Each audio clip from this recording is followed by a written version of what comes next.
What's good, YouTube? Man, we back with another reaction video. We about to react to how Larry Bird almost made a player commit suicide. I ain't never heard this story before, man. This is crazy. So this should be a good one. This should be a good reaction. I ain't never heard of this story before, so damn. Man, I just wonder what happens for Larry Bird to make somebody want to commit suicide. So we just about to tap in, man. Make sure you hit the subscribe button, hit that like button. I'm almost to 4,500 subs. Let's get this channel to 5K. I'm on like a little bit. I just need a little bit of over 500. So make sure you hit that like button. Make sure you hit that subscribe button. I appreciate y'all. Appreciate all the comments. I've been commenting back to everybody, trying to get back to everybody comments and stuff. But as soon as I get up recording tonight, I'm gonna get back in the comment section, you know what I'm saying, talk to y'all a little bit. But make sure y'all hit that subscribe button, make sure you hit that like button. I'm trying to get to 5,000 subs. I can go talk your ears off, man. Let's get it.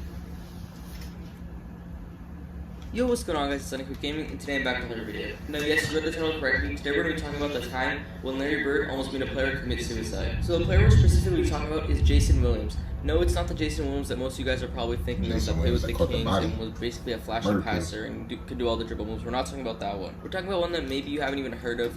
He played 9 years in the NBA with the Philadelphia 76ers and the New Jersey Nets and was an All-Star in 1998. So basically, this story is taken from an interview with Vice Sports, and I will leave a link to the interview down in the description. I recommend you guys go and check it out. It's a really funny interview, and there's a lot of good basketball stories in there, so I would recommend you guys go and check it out. I will leave a link in the description. Basically, I'm going to go ahead and tell you the story and let you listen to the interview clip. So we're talking about Jayson Williams' second game in the NBA. He is a rookie, obviously, and they come into the game against the Boston Celtics, and Charles Barkley, obviously the All-Star, he comes in hungover. And Bird basically calls him out right away, and he laughs at Barkley for coming into the game hungover. So Bird starts lighting up Barkley, and he scores about 10 points on him. And Bird tells the coach to give him someone else to score on. So the coach puts Rick Mahorn on him, and Bird starts ripping him apart. So then the coach puts another player on him, and Bird starts ripping him apart, and he's basically just doing whatever he wants on the court. So Bird, obviously known for his trash talking, just kept trash talking, and he told the coach he wants the rookie to put the rookie in. So Jayson Williams comes in all excited, thinking he's going to stop Larry Bird. And on the first possession, Bird pump fakes, Jayson Williams jumps up, and Bird nails a three. So Jayson Williams is thinking to himself, alright, now I'm not going to jump, I'm going to just play him regularly. So Bird says, you're not going to jump, and nails a three in his face for another bucket. So then they come back up the court, Bird crosses him over, hits another three, tells him he's a stupid rookie, and he basically has 9 points already on him. Rookie. So at this point, Jayson Williams is thinking, why is he even playing basketball? He thinks he doesn't belong on the court. So he tells Bird to post him up. So Bird goes ahead and calls a post play, gets the ball, pump fakes, spins around, and dunks on him. Then you know Larry Bird isn't athletic at all, so anytime he dunks is a pretty big occasion. So at this point, Jayson Williams says he was actually contemplating committing suicide, and then he was totally devastated that Bird just scored 14 points on him without breaking a sweat. So then the second half began, and Bird started lighting up Barkley again. He lit up Mahorn, lit up that third player, and the coach goes to put in Jayson Williams, the rookie, obviously at the end of the bench. He goes to put him in, and Williams says he was looking in the crowd, trying not to make eye contact with him, just because he didn't want to get in the game and face Bird again. So that is it for the story. I'm going to go and let you listen to the interview part of what he said there. And again, go and check out the rest of the interview. It is really interesting. And yes, thank you guys so much for watching. Make sure you leave a like if you want more NBA stories and more NBA history like that. And also make sure you subscribe to the channel to catch all the new content. I do upload what ifs, NBA lists, like top 10s,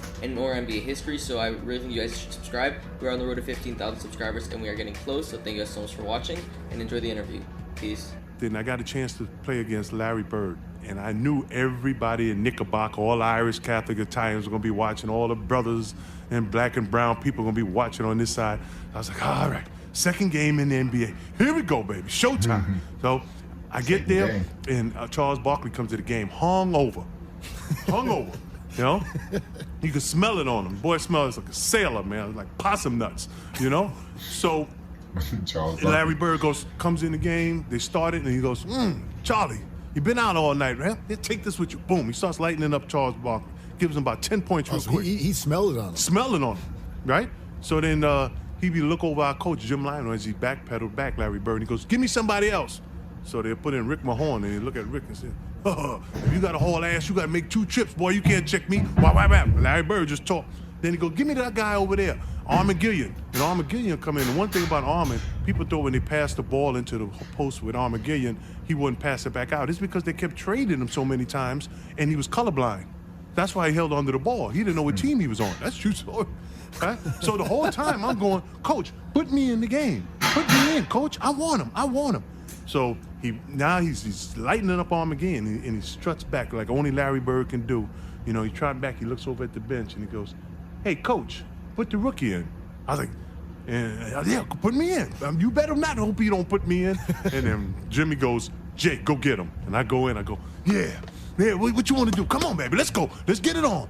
And he gives me a pump fake, and I jump clear across his head. And when I come back down, he looks at me and goes, "Stupid rookie," boom, and hits a three-pointer. So I'm like, oh, okay, that's one. He's Larry Bird. You know, and now only thing that's going on in my mind is all the white people in Knickerbocker watching this, right? So I'm like, okay, the next time I'm just going to play him this way. I'm not going to jump. And he's laughing his third, goes, "You're not going to jump against the Birdman?" Whap, hits another one. So 6 points in not 25 seconds. So I go, shit, now what do I do?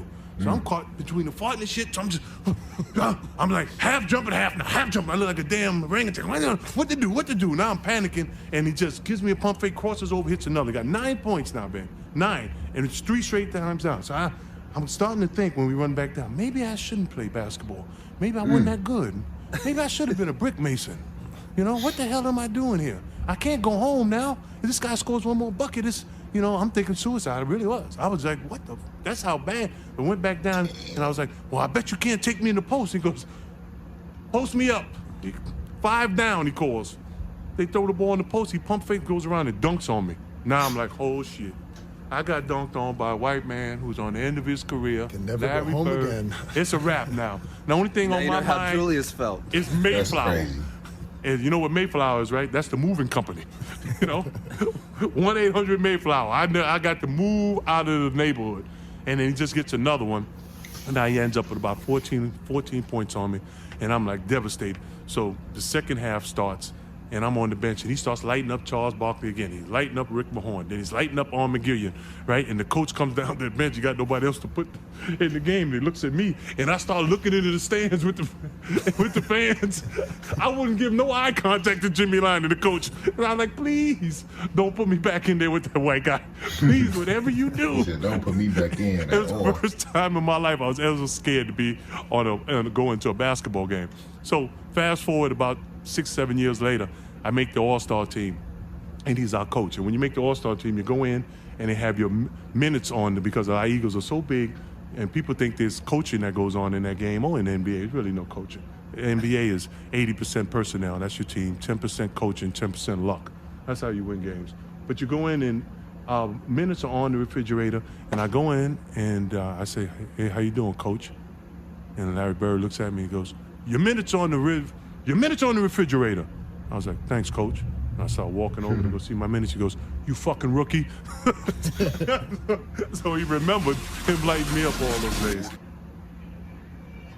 That's crazy, man. Larry Bird, a motherfucker, bro.